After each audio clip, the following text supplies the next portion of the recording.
The girlfriend movie review. Rashmika Mandanna garu నటించిన movie ఇది.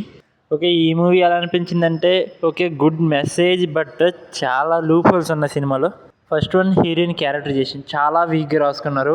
But అదనేది పక్కన పెడితే ఓవరాల్లీ మూవీ చాలా గుడ్ ఉంది. ఆ కాలేజ్ హాస్టల్ సీన్స్ కొన్ని తీసేయండి. ఫస్ట్ ఆఫేషన్కి వచ్చేస్తే హీరో హీరోయిన్ అలా ఎలా కాలేజీలో కలిశారు, ఎలా జాయిన్ అయ్యారు అవన్నీ చూపిస్తారు. బట్ హీరో క్యారెక్టరైజేషన్ మనకి మెల్లమెల్లగా చూపిస్తూ ఉంటారనమాట. బాగుంటుంది అదైతే. బట్ ఇంటర్వెల్ సీన్కి వచ్చేసరికి ఒక సీన్ పడుతుందబ్బా, ప్యూర్ హర్రర్ మూవీ వైబ్స్ వచ్చాయి నాకైతే. ఇందులో మనకి చాలా బాగా అనిపిస్తుంది రష్మిక మందన్ గారి యాక్టింగ్ మనకి. బట్ మ్యూజిక్ వైజ్గా చాలా మంచి స్కోర్ ఇచ్చారు. డైరెక్షన్ కూడా బాగానే ఉంది.